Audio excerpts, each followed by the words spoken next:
Selamat datang, salam sejahtera, salam dalam kasih Kristus. Bersama Tuhan kita bisa. Mari kita mempersiapkan hati pada saat ini masuk dalam ibadah pembukaan. Mari dengan segenap hati membawa hidup kita menghadap Sang Raja Sorga, Sang Kepala Gereja, Raja bangsa-bangsa dunia. Kita memuliakan Allah kita, muliakan Allah Bapa. Saya mengundang Bapak Ibu bangkit berdiri. Kita mengagungkan Tuhan kita, menghadap Sang Raja Surga yang besar, Allah yang berkuasa, Allah yang telah memanggil hamba-hambanya, diutus ke segala penjuru, kepada Sang Raja bangsa-bangsa. Kita mengangkat hati kita mengatakan mulia bagi Allah Bapa, muliakan Allah Bapa.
Engkau dipermuliakan di dalam Anak-Mu yang tunggal, yaitu Yesus Kristus, Sang Kepala Gereja yang agung dan mulia. Pada hari ini ya Tuhan, kami akan melaksanakan sidang raya Sinode Kikisia sampai tanggal 5. Mohon berkat dan anugerah-Mu melimpah di tempat persidangan ini. Bapa di surga, terima kasih ibadah pada hari ini didasarkan di dalam nama Allah Bapa, Pencipta langit bumi laut dan segala isinya, di dalam nama Yesus Kristus Putranya yang tunggal Tuhan kita, serta di dalam pertolongan Roh Kudus, kasih karunia, rahmat dan damai sejahtera dari Allah Bapa, anugerah dari Tuhan Yesus menyertai kita semua. Amin.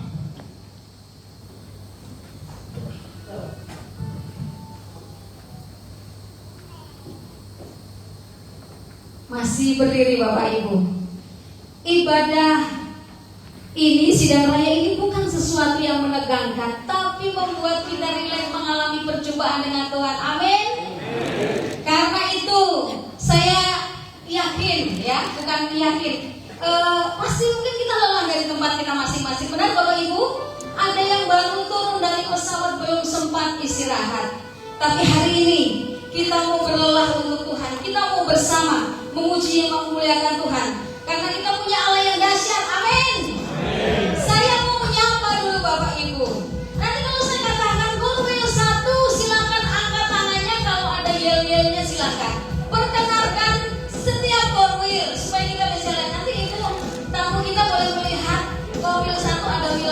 Bengkulu, Bengkulu Selatan, Bengkulu Utara, seperti itu ya. Baik, saya mulai ya. Komil 1, mana suaranya? Mana Komil 1? Oh, ulang sekali lagi. Yes-nya 3 kali. Komil 1. Yes. Komil 2. Komil 2 ini wilayah Sumatera Selatan. Ya, maaf. Bengkulu, ya. Ya, Bengkulu Utara. Maaf, Bengkulu Utara. Baru Komil 3 Sumatera Selatan dan sekitarnya, mana suaranya? Oh ya, luar biasa. Komil 4. Nah, wilayah Jakarta dan sekitarnya. Komil 5. Puji Tuhan, Bapak Ibu dikasih Tuhan. Bersama kita bisa. Apa yang membuat kita bisa? Bukan karena kekuatan kita, tapi karena kita punya Allah yang dahsyat. Amin. Tujuan akan terlaksana karena kita punya Allah yang dahsyat. Mari kita katakan dari utara ke selatan, terdengar pujian bagi Allah. Hamba-hamba Tuhan dari berbagai tempat bersatu hati di sini.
Tuhan.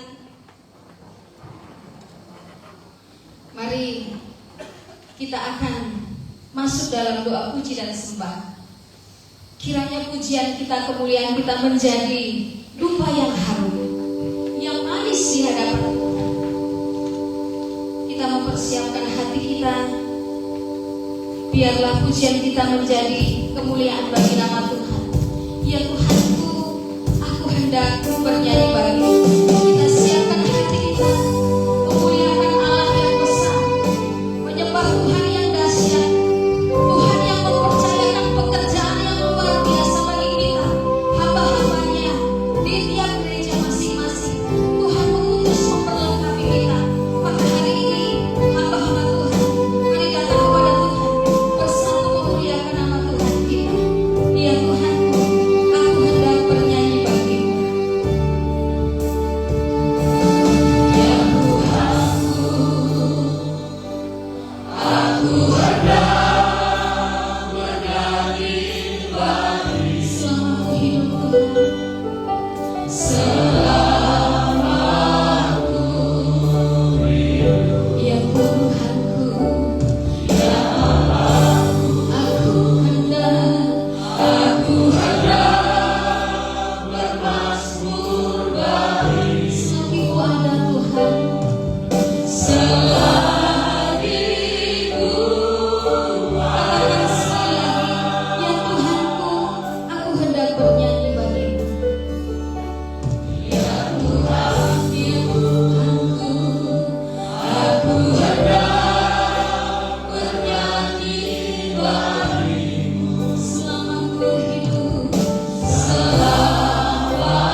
kemakmuran, pengagungan dan kemuliaan bagi Yesus Kristus Raja di atas segala raja.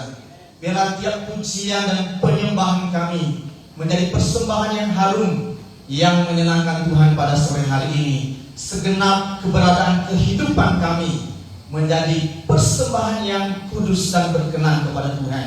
Kami bersyukur untuk kelayakan yang Tuhan berikan bagi kami berhadapan dengan Engkau Sang yang Maha Kudus. Pada sore hari ini adalah kesempatan bagi kami juga untuk mendengarkan sabda-Mu. Maka berbicaralah kepada kami hamba-hamba-Mu, semua siap mendengarkan sabda-Mu. Bagi-Mu segala pujian sekarang dan sampai selama-lamanya. Berfirmanlah Tuhan, kami adalah pertemuan yang penuh sukacita, damai sejahtera. 12 Sinode Gereja di tahun 2026 ini adalah sebuah perayaan. Kenapa perayaan? Karena sepanjang satu periode ini kami merasakan dan kita melihat pertolongan Tuhan yang dahsyat, kebersamaan dalam merayakan kebaikan Tuhan sepanjang waktu-waktu yang sudah kita lalui. Jadi sidang raya ini adalah perayaan. Amin. Amin. Saudara datang dari jauh-jauh untuk merayakan kebaikan Tuhan di sini. Together we can, itu tema kita dalam sidang raya ini. Bapak Ibu Saudara, together we can adalah tanya sebenarnya. Together we can change the world. Jadi kalau kita bersama, bahkan kita sanggup mengubah dunia. Kita belajar dari kesatuan hati orang-orang Babel pada zamannya. Mari kita membuka Alkitab kita di dalam Kejadian pasal yang 11 ayatnya yang ke-6. Satu ayat yang kita baca, tetapi satu perikop ini menjadi renungan kita pada hari ini, supaya kita dapat melihat secara utuh apa yang terjadi di masa Babel. Sebenarnya pendahuluan dari khotbah saya ini, bahkan intinya pun tadi telah disampaikan oleh Ibu Pembimas Kristen Provinsi Bengkulu, Ibu M. Purba. Jadi intinya sudah sampai sebenarnya. Jadi saya itu hanya tinggal untuk menyampaikan intinya saja untuk pembahasan lebih dalam. Jadi terima kasih untuk Ibu yang sudah menjelaskan tentang tema ini. Nah, Kejadian pasal 11 ayat yang ke-6. Sama-sama kita baca bagian firman Tuhan ini. 3 ya. Dan firman, mereka ini satu bahasa dengan satu bahasa untuk semuanya. Ini baru permulaan usaha mereka. Mulai dari sekarang, apapun juga yang mereka rencanakan, tidak ada yang tidak akan dapat terlaksana. Amin. Demikian jauh pembacaan firman Tuhan. Segala kemuliaan bagi Yesus Kristus, Kepala Gereja, yang telah memanggil dan menetapkan kita semua menjadi alat tangannya untuk melakukan pekerjaan pelayanan sampai hari ini. Dan kegiatan sidang raya ke-12 2006 ini merupakan saat yang tepat untuk membuat sebuah kegerakan, movement, dan suatu terobosan-terobosan bagi pembangunan dan pertumbuhan jemaat. Momentum ini merupakan kesempatan menyatukan kekuatan potensi yang kita miliki, yaitu pemberdayaan potensi jemaat untuk mencapai tujuan Tuhan bagi pekerjaan, supaya kerajaan Allah semakin meluas dan Tuhan tentu akan dimuliakan. Kejadian 11 merupakan awal mula kegerakan manusia dalam sebuah kesatuan yang besar. Ini juga merupakan sebuah tanda kemapanan, karena mereka tidak hanya mampu untuk menyediakan kebutuhan mereka hari lepas hari di Babel, tetapi orang-orang Babel mampu memikirkan sebuah eksistensi, sebuah keberadaan yang lebih baik. Bahkan ada suatu rencana yang besar, dan pada masa itu adalah mega proyek yang mereka punya, karena ini memakan biaya yang sesungguhnya sangat besar dan tujuannya juga sangat besar, bahkan sangat dinamis. Saudara, dikatakan pada ayat ini bahwa dalam rencana besar orang Babel ini, kita melihat bahwa dalam masyarakat Babel ada sebuah kesatuan yang solid pada masa itu. Ayat 4 menjelaskan bahwa pembangunan kota dan menara Babel sudah dilaksanakan dan tengah dikerjakan. Menara itu direncanakan, dirancang sampai ke surga, sampai ke langit, gitu maksudnya. Nah, mega proyek ini bertujuan untuk satu, mencari nama, lalu kemudian untuk mencari kesatuan supaya mereka tidak terserak di seluruh bumi, lalu kemudian supaya mereka menjadi satu bangsa yang utuh dan mereka tidak akan kemana-mana. Nah, saudara-saudara yang dikasihi oleh Tuhan, proyek Menara Babel ini menunjukkan potensi yang luar biasa yang pernah dimiliki oleh manusia, dan itu dimiliki oleh manusia sampai hari ini. yaitu untuk menunjukkan kecenderungan melaksanakan sebuah kegerakan yang besar untuk memperdayakan potensi mereka yang luar biasa itu, tetapi sekaligus juga untuk menunjukkan bahwa dalam diri manusia ada suatu kecenderungan untuk meninggikan diri dan ingin dipuji, ingin dipuja. Ayat 7 menjelaskan bahwa Tuhan menggagalkan pekerjaan pembangunan menara itu dengan cara mengacaukan bahasa orang Babel. Tadinya mereka satu bahasa, satu bangsa, tapi Allah menginginkan kekacauan terjadi di antara mereka. Oleh karena tujuannya adalah supaya pembangunan menara Babel itu tidak sampai kepada tujuan yang mereka harapkan. Ini sebenarnya mengapa Tuhan mengagalkan, tentu ada alasan yang sangat penting di sana. Bisa dikatakan bahwa menara Babel merupakan wujud bongkahan ambisi manusia untuk meninggikan diri dan ingin dipuja dengan semangat kebersamaan mereka untuk mewujudkan tujuan bersama. Ini luar biasa. Kalau bukan Tuhan yang menghentikan pembangunan menara Babel itu, saya pikir masyarakat Babel sampai hari ini masih bekerja melanjutkan pembangunannya sampai dengan ujung puncak yang mereka inginkan, yaitu sampai ke langit tertinggi atau surga. Wah, saudara, semangat menyatukan kekuatan yang luar biasa itu tidak bisa dibendung lagi. Hanya Tuhan yang sanggup membendungnya. Dengan cara apa? Mereka harus dikacaukan bahasanya. Dengan demikian mereka bingung antara satu dengan yang lain. Karena ada yang meminta palu, yang dikasih adalah cangkul misalnya. Apakah tidak berantem? Itu yang terjadi. Kekacauan itu terjadi dan secara langsung pembangunan itu tidak dapat dilanjutkan lagi. Berhenti pada saat itu dan manusia kemudian mulai terserah ke bumi. Nah, saudara yang dikasih oleh Tuhan, pada dasarnya memang Tuhan menginginkan supaya manusia itu memang harus berserah ke bumi. Kejadian 1 ayat 28 berbicara tentang itu, bahwa Allah memberkati mereka, beranak cuculah dan penuhi bumi. Ini rencana orang Babel adalah tidak mau pergi kemana-mana. Kalau boleh di satu tempat, satu bangsa, satu bahasa saja.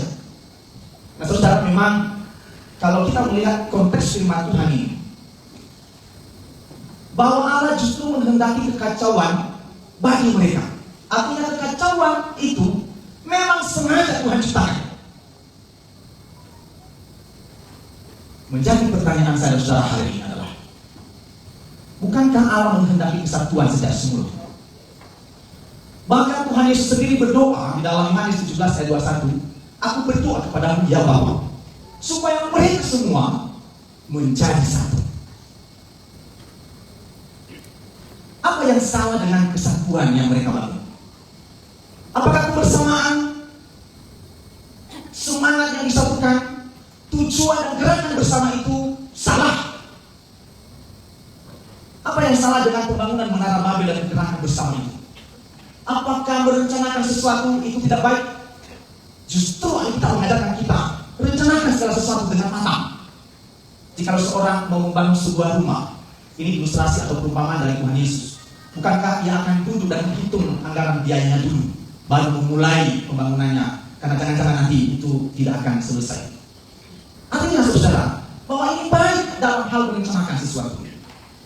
Tetapi kalau kita lihat dalam konteks pembangunan menara Babel, yang terjadi justru di tengah kesatuan yang solid itu, di tengah gerakan bersama itu, di tengah kebersamaan mereka yang tidak mungkin bisa diganggu oleh pihak luar, justru Allah datang dan mengacaukan mereka sekali, sehingga rencana mereka otomatis gagal.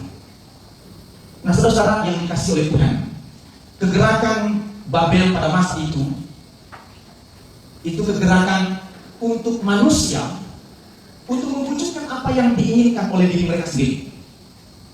Justru Tuhan mau memakai manusia bagi kepentingannya. Jadi bukan manusia supaya mencapai ambisi-ambisinya, tapi menginginkan supaya manusia melaksanakan apa yang dikehendaki oleh Tuhan. Nah, yang pertama, bahwa Tuhan mengetahui hati dari orang-orang di Babel pada masa itu, bahwa pembangunan itu merupakan suatu wujud kecongkakan, sebuah wujud kesombongan, semangat kebersamaan dengan tujuan mencari nama, untuk meninggikan diri dalam kecoklakan, mempertahankan eksistensi dengan mengabadikan nama, itu pasti Tuhan gagalkan. Yang kedua yang kita dapat pelajari dari hal ini, pembangunan menara yang hanya untuk kepentingan manusia dan bukan sebuah gerakan untuk menyatakan kasih kepada Tuhan dan pekerjaannya, itu Tuhan juga akan gagalkan.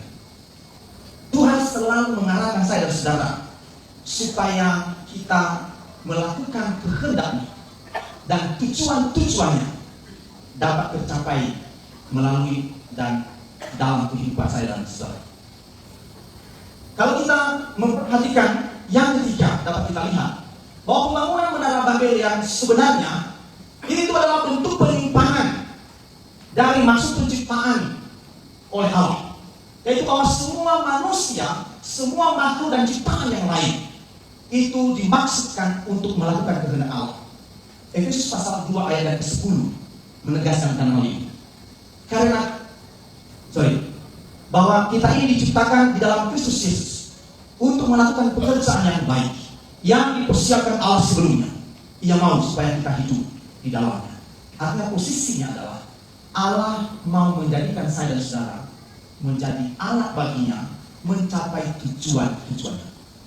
Bukan sebaliknya, bahwa manusia yang diciptakan, ciptaan, memanfaatkan Allah untuk mencapai ambisi-ambisinya. Dua motif yang kontradiksi. Kalau motifnya adalah untuk memuliakan Allah, ini yang dikatakan dalam ayat yang ke-6. Kalau Tuhan melalui pekerjaan besar, sebuah kesatuan, sebuah gerakan, suatu kebersamaan, suatu tujuan yang besar mulai dilakukan. Kalau itu untuk kemuliaan nama Tuhan, berlaku ayat firman Tuhan di ayat 6 itu. Mulai dari sekarang, apapun juga yang mereka kerjakan, tidak ada yang tidak berhasil. Amin. Bukan saya yang mengatakan ini. Firman Tuhan berkata, Kejadian 11 ayat 6. Mereka ini satu bangsa dan satu bahasa. Mulai dari sekarang, apapun juga yang mereka lakukan, tidak ada yang tidak berhasil. Artinya, kalau ada kegerakan bersama, kalau ada kesatuan kita, kalau tujuan bersama kita, akhirnya untuk hormat dan kemuliaan bagi nama Tuhan, Tuhan akan buat berhasil itu. Jaminannya adalah firman Tuhan. Tidak perlu ragu untuk membuat rencana besar, karena Allah memberkati hal itu. Tapi sebaliknya, ketika kesatuan itu, kebersamaan itu, tujuan-tujuan itu, kekompakan yang solid, tapi untuk meninggikan diri, Tuhan sendiri yang akan menggagalkan itu. Together we can. Artinya, kalau saya saudara bersama untuk membangun pekerjaan Tuhan, untuk hormat dan kemuliaan nama Tuhan, Tuhan cari berhasil. Tapi kalau kita bersama hanya untuk menyombongkan diri, untuk meninggikan diri, mencapai ambisi-ambisi kita secara pribadi atau kelompok, Tuhan sendiri akan mengagalkan itu.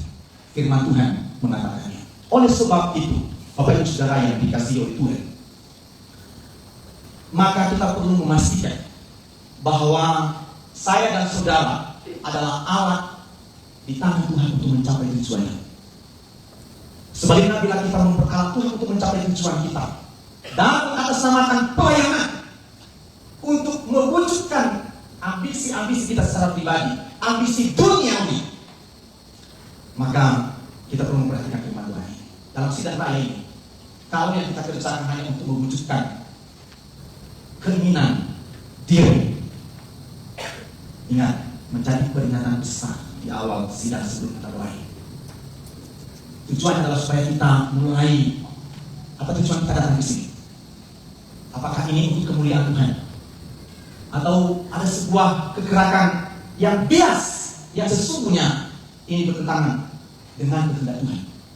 Di awal Tuhan memperingatkan kita suatu kekurangan yang keras sebenarnya, tetapi sekaligus mengarahkan saya dan saudara supaya persidangan ini menjadi produktif, supaya program-program pelayanan yang akan kita rencanakan bersama oleh pendeta dan juga majelis jemaat itu dapat terarah, memastikan bahwa untuk kemuliaan Tuhan visi Geresia memuliakan Allah untuk melalui membangun gereja yang injil dan misioner. Diawali dengan memuliakan Allah. Artinya keberadaan saudara-saudara dalam lembaga ini hanya untuk memuliakan Tuhan. Kalau arah pelayanan ini tidak lagi untuk kemuliaan Tuhan, Allah yang akan mengacau balaukan semuanya. Tetapi ingat, jangan menjadi bagian yang membuat kekacauan itu terjadi. Karena bagaimanapun Allah menginginkan kesatuan, kebersamaan, yang penting tujuan yang harus diarahkan pada tujuan yang tepat. Pastikan kegerakan bersama kita sesuai dengan rencana Allah dan untuk kemuliaan Allah.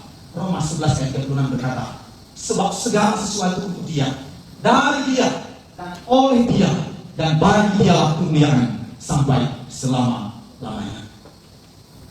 Tujuan dan kebersamaan, yaitu kesatuan roh dan pertumbuhan rohani, supaya semakin kita mengalami kepenuhan dalam Kristus. Dan Efesus 4 ayat 11 tujuan adalah untuk pembangunan tubuh Kristus. Ketika saya dan saudara mengarahkan kekuatan yang besar yang kita miliki, menyatukan itu dengan baik dalam sebuah rencana yang apik, maka ingat ayat firman Tuhan Kejadian 11 ayat 6 ini. Mulai dari hari ini, apapun juga yang mereka rencanakan, tidak ada yang tidak berhasil. Amin. Kiranya Tuhan menolong kita melakukan firman Tuhan ini. Kita berdoa. Terima kasih Tuhan atas firman yang menegur kami sekaligus menasihati kami, supaya arah kehidupan dan pelayanan kami yang sedang kami rancang pada sidang raya ini, semua untuk hormat dan kemuliaan nama Tuhan, bukan sebagai lip service, tetapi sesuatu yang murni dari hati kami masing-masing, sehingga kesatuan ini, kebersamaan kami akan Tuhan limpahkan berkat-Mu di dalamnya, sehingga mencapai tujuan-tujuan Tuhan, supaya ada banyak jiwa yang saat ini tersesat dan hilang dapat dibawa untuk percaya kepada Yesus Kristus sebagai Tuhan dan Joshua. Kiranya Roh Kudus yang mengingatkan kami akan firman Tuhan ini untuk dapat kami praktekkan hari ini dan selanjutnya. Dalam nama Kristus Yesus kami bersyukur atas firman. Haleluya. Amin. Tuhan, hari ini kita akan menyaksikan persembahan ujian dari Rumah Anak Geresia. Dipersilahkan kepada anak-anak untuk menyampaikan kesaksiannya.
Terima kasih untuk persembahan pujian dari anak-anak Rumah Anak Gegesia. Setidaknya hari ini kita mendengarkan lagu dari Korea. Baik Bapak yang dikasih Tuhan, mari kita mempersiapkan yang terbaik bagi Tuhan. Kita akan memberikan persembahan untuk Tuhan. Kita mengangkat pujian, aku memuliakan Tuhan dan hatiku bergembira dalam Dia. Kepada yang bertugas untuk mempersiapkan ini, mari kita mengangkat pujian ini, aku memuliakan Tuhan.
Persembahan kita.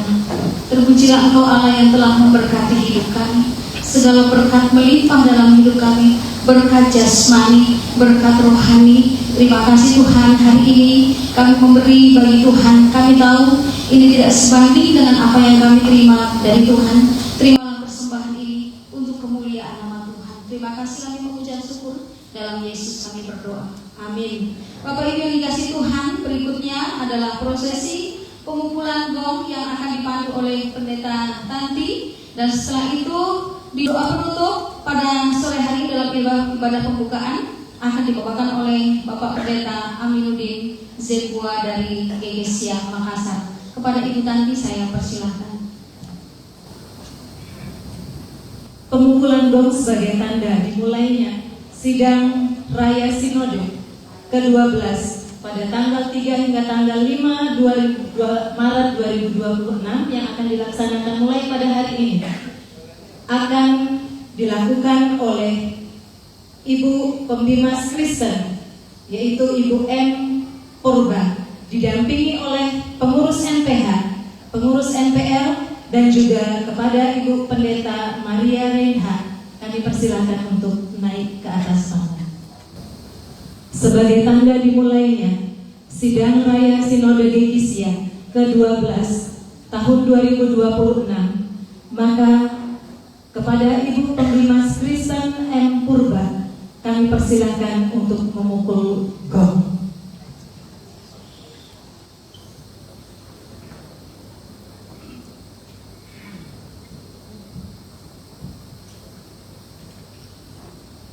Pada saat sore hari ini, pada tanggal 3 Maret 2026, atas penyertaan Tuhan, Anak dan Roh Kudus, resmi saya buka acara sidang raya Gereja Gekesia 2026 yang ke-12 dalam penyertaan Tuhan.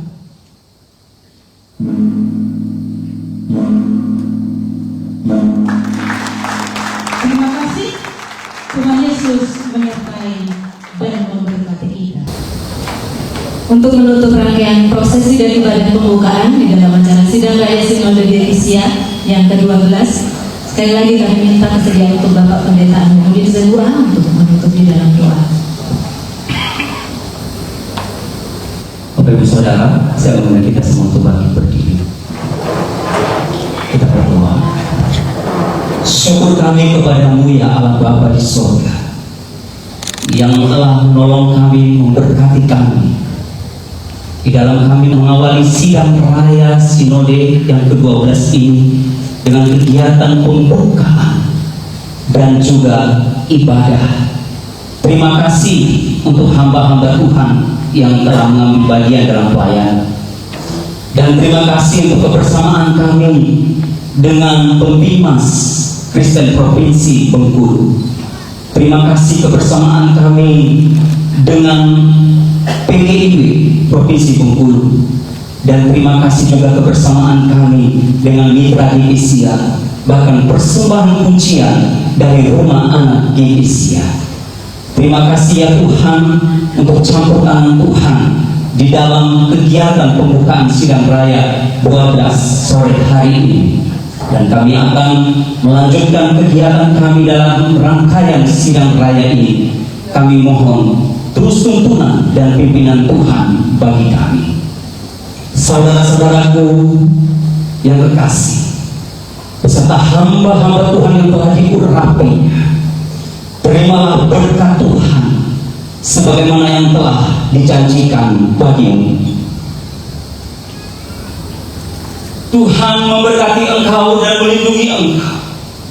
Tuhan menyinari engkau dengan wajah dan memberi engkau kasih karunia.